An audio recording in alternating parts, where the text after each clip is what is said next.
dry way.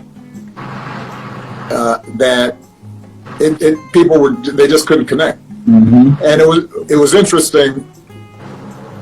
During the campaign, I was telling stories and connecting with people. But once I'm in the White House, all right, now I got to be serious all the time, and I've got to have these formal press conferences, and I've got to give all these statistics, and she was always good about saying, "Hey, man, why don't you tell a story that people can relate to? Why don't you, instead of having a formal press conference, why don't you do something fun that people might actually want to watch?" Right? Did she tell you to come on this RG? Absolutely. But that kind of when I talk to younger people now, a lot of my staff, they're coming to the age where they're starting to get married, have kids, etc., or they're thinking about it. They've been with somebody for a while. They're wondering, should they take the plunge? And what I always, what I say to them is, look, nothing's better than having a partner who is complementary to you, right? That sees things you don't, that has you covered on some blind spots, that can teach you something. Now that means that there's probably going to be a little more friction, because if they're strong-minded and they've got opinions, they're not always going to mesh. And I describe in the book the fact that Michelle and I are temperamentally different. She's got a strong personality, so do I. There are times where we're butting heads, but I am better because I've got someone who has strengths that I don't have, that sees things I don't see, and I would like to think that she feels the same way, and that I think has been one of the foundation stones of our relationship. Couldn't say that any better.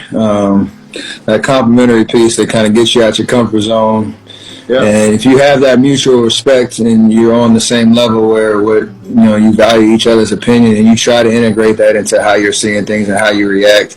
And to your point, over the course of time, you might get confused. You don't know if it's your thoughts, her thoughts, y'all's both thoughts. Like it does catch you off guard, and it's the best thing in the world. So just the way that you demonstrated that, again, through all the stresses of the highest office in the land, like that to me is one of the most amazing accomplishments, and the way that you've kind of inspired, relationships of all kinds all across, our country and the world. It means a lot. So just encouraging you guys on your journey. We appreciate that. But look, the other thing it teaches you, which becomes even more important when you've got a daughter, as a man, you've got to have confidence in seeing the strength of your wife and partner, rather than wanting them to make themselves small to pump you up. And one of the great blessings of being married to Michelle is the example she set. Now I don't have to worry that Malia and Sasha are ever going to kind of dim their light, because somehow that's supposed to be the role that they play, because that's just not that's not what I want them their lives to be. I want that light to shine, and I want them to find people in their lives that love that light and love to see that shine. Absolutely.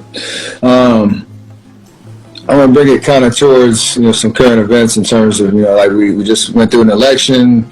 Hopefully we'll have a peaceful change of power, and I think with all that's happened over the last year, and that's kind of been exposed in the conversations that have been happening that need to continue.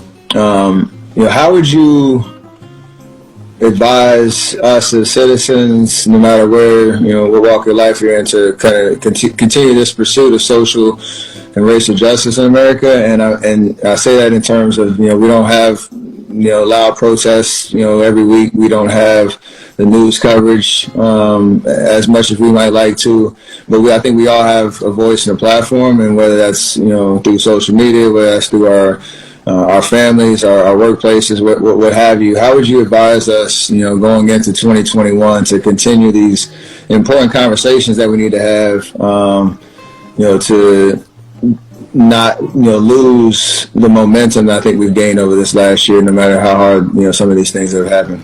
Well, look, it's something I spend a lot of time thinking about it, and I write in the book about how after my election, and I saw this coming, and I was worried about it. I think there were a lot of people who felt like, "Whoo, we're done." Right. Barack's in office now. Change is here, and we had a big financial crisis, and we had 2 wars, and you had a big chunk of the Republican Party that were going to refuse to work with me, and so no one event like an election settles things. Democracy is this constant process, and you're never done. And so I was really, I felt so optimistic this summer after the tragedy, as heartbroken as I was, to see the response to George Floyd. I was, we talked about how proud I was of how young people engaged, got involved, people from all walks of life.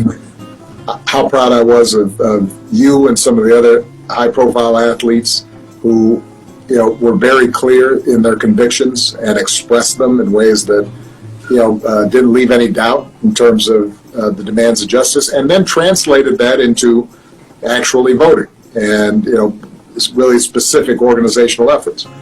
But you're absolutely right to now say, okay, what's the next step?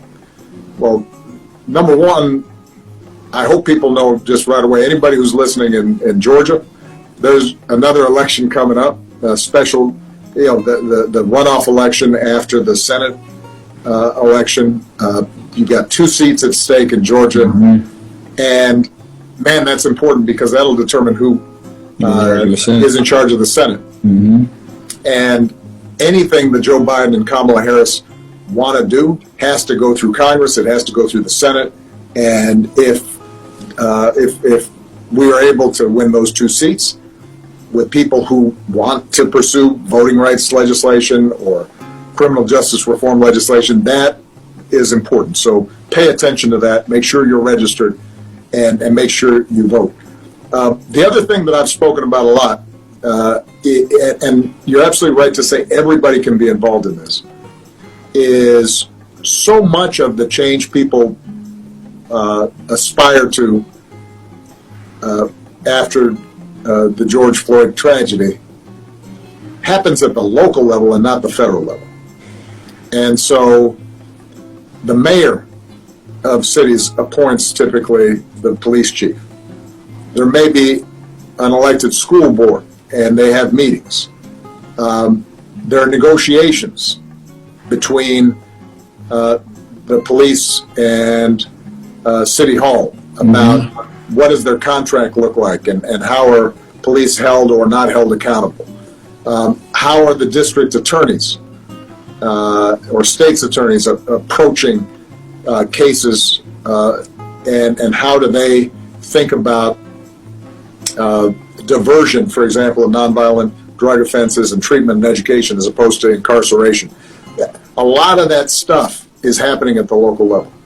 And that's where just a pretty small number of individuals, or, a group of churches, or a coalition of young people can have an impact. It's harder sometimes to affect what happens in Washington, but in your local community, you can actually show up at these meetings and ask questions and promote this kind of work. And one of the things that we're doing with My Brother's Keeper, which you and Aisha supported, our goal and then we started after the Trayvon Martin death as a response to make sure that we're getting to some of the root causes of racism and